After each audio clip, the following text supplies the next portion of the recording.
بسم اللہ الرحمن الرحیم۔ اسلام قبول کرنے سے کئی سال پہلے حضرت عمر بن خطاب رضی اللہ تعالیٰ عنہ ایک دفعہ تجارتی قافلے کے ساتھ مال لے کر مکہ سے شام گئے۔ قافلے میں قریش کے کئی اور بڑے سردار بھی شامل تھے۔ یہ قافلہ شام کے سب سے بڑے شہر دمشق گیا۔ وہاں اپنا مال بیچ کر مکہ واپس روانہ ہوا۔ تھوڑا سا فاصلہ طے کرنے پر حضرت عمر کو یاد آیا کہ ان کی ایک رشتہ دار خاتون نے ان کو کچھ سونا دیا تھا کہ اسے بیچ کر ان کے لیے کچھ کپڑے وغیرہ لے آنا۔ انہوں نے قافلے والوں سے کہا کہ فلاں عورت کا کام کرنے دمشق جا رہا ہوں، کوشش کروں گا کہ یہ کام کر کے جلدی واپس آ جاؤں۔ حضرت عمر دمشق گئے تو وہاں بازار بند ہو چکے تھے۔ مجبوراً وہ ایک مسافر خانے میں ٹھہرے اور سو گئے۔ تھوڑی دیر کے بعد اللہ کا ایک بندہ مسافر خانے میں آیا اور اس نے حضرت عمر کو جگایا اور اپنے ساتھ اپنے گھر لے آیا۔ یہ بات واضح نہیں تھی کہ وہ شخص حضرت عمر کو پہلے سے جانتا تھا یا آپ کے والد خطاب کو جاننے والا تھا۔ انہوں نے حضرت عمر کی بہت خاطر مدارت کی۔ حضرت عمر کھانا کھا کر سو گئے اور ان کا میزبان رات بھر عبادت کرتا رہا۔ صبح حضرت عمر اٹھے تو ان کے میزبان نے کہا کہ اکیلے بازار نہ جانا، بازار میں لٹیرے اکثر مسافروں کو لوٹتے رہتے ہیں، میرے ساتھ چلنا۔ یہ کہہ کر وہ سو گیا کیونکہ رات بھر جاگتا رہا تھا۔ حضرت عمر نے اسے جگانا مناسب نہ سمجھا اور اکیلے بازار چلے گئے۔ ابھی بازار کھلا بھی نہیں تھا۔ وہ بازار کھلنے کا انتظار کرنے لگے۔ کچھ دیر کے بعد ایک عیسائی پادری اپنے کچھ نوکروں کے ساتھ آیا اور حضرت عمر کی طرف اشارہ کر کے نوکروں کو کہا کہ اس شخص کو پکڑ لو، یہ گرجے کا کام بہت اچھے طریقے سے کرے گا۔ نوکروں نے اسے پکڑ لیا۔ اس زمانے میں حضرت عمر بڑے تنومند نوجوان تھے۔ وہ حضرت عمر کو ایک پرانے گرجے میں لے گئے اور ایک ہتھوڑا پکڑایا اور ایک دیوار توڑنے پر لگا دیا۔ ایسا لگتا تھا کہ وہ اس جگہ پر ایک نیا گرجا بنوانا چاہتا تھا۔ حضرت عمر دن بھر کام کرتے رہے۔ کہیں شام کو جا کر چھٹی ملی تو وہ تھکے ہارے واپس مسافر خانے میں آ کر بیٹھ گئے تو پہلے ہی دن والا نیک آدمی پھر آیا اور اس نے پوچھا کہ آپ کہاں چلے گئے تھے؟ حضرت عمر نے اس کو سارا قصہ بتایا۔ وہ آج بھی آپ کو اپنے گھر لے گیا اور اس نے آپ کی بہت خاطر مدارت کی اور انہیں تاکید کی کہ کل بازار جاتے وقت مجھے ساتھ لے جانا۔ اس کے بعد وہ عبادت میں مشغول ہو گیا اور حضرت عمر سو گئے۔ دوسرے دن حضرت عمر اٹھے تو دیکھا کہ میزبان سو رہا تھا۔ انہوں نے پھر اس کو جگانا مناسب نہ سمجھا اور اکیلے بازار چلے گئے۔ اتفاق سے پھر وہی پادری اپنے نوکروں کے ساتھ آیا اور اپنے نوکروں کے ساتھ آپ کو پکڑ کر اپنے ساتھ لے گیا۔ آپ کو غصہ تو بہت آیا، مگر کیا کرتے؟ غیر ملک میں آپ اکیلے تھے اور دوسرا کوئی ہتھیار بھی آپ کے پاس نہ تھا، اور پھر پادریوں کے ساتھ 7-8 نوکر تھے اور وہ سب ہتھیاروں کے ساتھ تھے۔ پہلے دن کی طرح آج بھی آپ ہتھوڑے کے ساتھ دیوار توڑتے رہے۔ جب دھوپ تیز ہوئی تو پادری اور ان کے نوکر آپ کو کام میں مشغول دیکھ کر چلے گئے اور حضرت عمر دیوار کے سائے میں دم لینے بیٹھ گئے۔ اتنے میں وہ پادری گھوڑے پر سوار چپکے سے آیا اور حضرت عمر کے سر پر ضرب لگائی اور کہا کہ ہم سب گھر گئے تو تم نے کام ہی چھوڑ دیا۔ اب حضرت عمر کو صبر کی تاب نہ رہی۔ انہوں نے ارد گرد نظر دوڑائی تو ہر طرف سناٹا تھا۔ انہوں نے پادری کو گھوڑے سے کھینچ کر نیچے کر دیا اور اس کے سر پر ہتھوڑے مارنے شروع کر دیے۔ وہ بہت چیخا اور چلایا مگر اس کی مدد کو کوئی نہیں پہنچا۔ حضرت عمر نے ٹوٹی ہوئی دیوار کا ایک بھاری ٹکڑا اٹھا کر اس کے سر پر دے مارا۔ وہ پہلے ہی زخمی تھا، اب اس نے دم دے دیا۔ اس کو مرتے دیکھ کر حضرت عمر بھاگ نکلے اور جس راستے سے دمشق آئے تھے وہ راستہ چھوڑ کر ایک دوسرے راستے پر چل پڑے۔ شہر سے کافی دور ان کو ایک کھچر پر سوار رومی ملا جو روم سے تعلق رکھتا تھا۔ وہ ان کے ساتھ چلنے لگا۔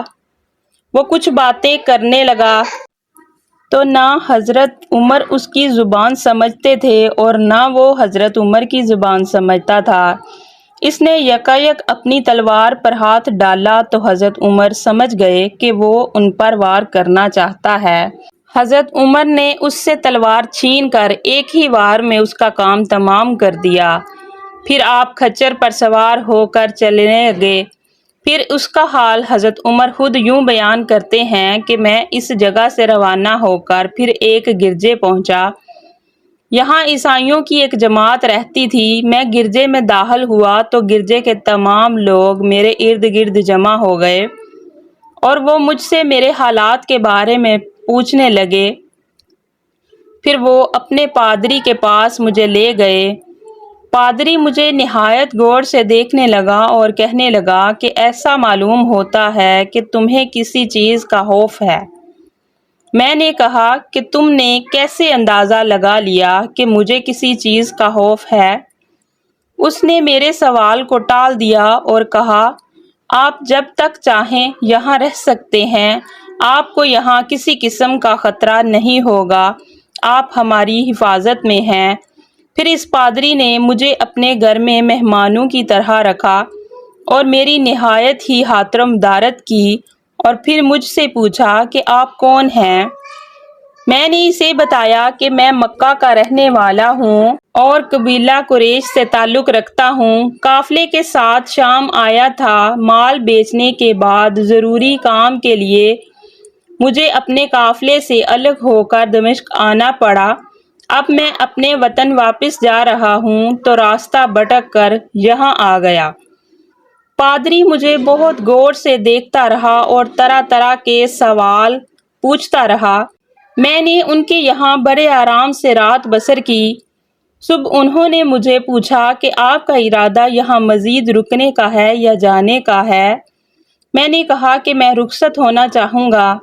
یہ سن کر پادری نے اپنا ایک شاندار گدھا جو نہایت ہی تیز رفتار اور خوبصورت تھا لے کر آیا۔ اس کی پیٹھ پر کھانے کی چیزیں اور تحفے بڑھے ہوئے تھے کہ آپ اس پر سوار ہو جائیں اور چل پڑیں۔ راستے میں آپ کو اگر کسی عیسائی گرجے سے آپ کا گزر ہوا تو لوگ آپ کو اس گھوڑے پر سوار دیکھ کر آپ کی بہت تعظیم کریں گے اور آپ کی خدمت میں کوئی کسر نہیں چھوڑیں گے۔ یہ دیکھ کر پادری نے میرا ہاتھ پکڑا اور کہا، اے عمر، آپ پر میرا حق واجب ہو گیا۔ آپ کا تعلق ایک معزز قوم سے ہے۔ مجھے آپ سے ایک غرض ہے۔ میں نے کہا کہ یہ کیا بات ہے کہ آپ جیسا بڑا آدمی مجھ جیسے پریشان حال مسافر سے کوئی غرض کیسے رکھے گا؟ اس نے یقین بھرے لہجے میں کہا کہ میں ایک ایسا آدمی ہوں جسے اللہ نے آسمانی کتابوں کا علم عطا کیا ہے۔ میں نے آپ کی ذات میں بہت سی ایسی نشانیاں دیکھی ہیں جو یہ ظاہر کرتی ہیں کہ جب ایک مقررہ وقت پورا ہو جائے گا تو حالات میں زبردست تبدیلی آئے گی۔ اس وقت آپ ہمارے ملک کے حاکم بن جائیں گے اور یہاں کے سب شہروں میں آپ ہی کا حکم چلے گا۔ اس کے بعد پادری نے اپنی جیب سے قلم، دوات اور کاغذ نکال کر کہا کہ میری غرض یہ ہے کہ آپ اس کاغذ پر لکھ دیں کہ اس گرجے پر کسی قسم کا کوئی موصول لاگو نہیں کیا جائے گا۔ میں نے حیران ہو کر پادری سے کہا کہ آپ میرے ساتھ مذاق تو نہیں کر رہے؟ اس نے کہا، قسم اس ذات کی جس نے عیسیٰ علیہ السلام پر انجیل نازل فرمائی، میں جو کچھ کہہ رہا ہوں وہ بالکل سچ ہے۔ آپ مہربانی کریں اور میری درخواست قبول فرمائیں۔ میں نے پادری کی باتوں کو اس کا وہم سمجھا اور جس طرح اس نے کہا اسی طرح اس کو کاغذ پر لکھ کر دے دیا۔ اس کے بعد میں گدھے پر سوار ہو کر چل پڑا۔ قافلے والے مجھے آتا دیکھ کر بہت خوش ہوئے اور کہنے لگے، اے ابن خطاب، ہم تیرا انتظار کرتے کرتے بہت مایوس ہو گئے، تو ہم نے اس مقام کو کوچ کر لیا جہاں سے تم واپس دمشق گئے تھے، مگر تمہارے بارے میں ہم بہت سخت پریشان تھے۔ مگر یہ تو بتاؤ کہ اتنے دن تم کہاں رہے؟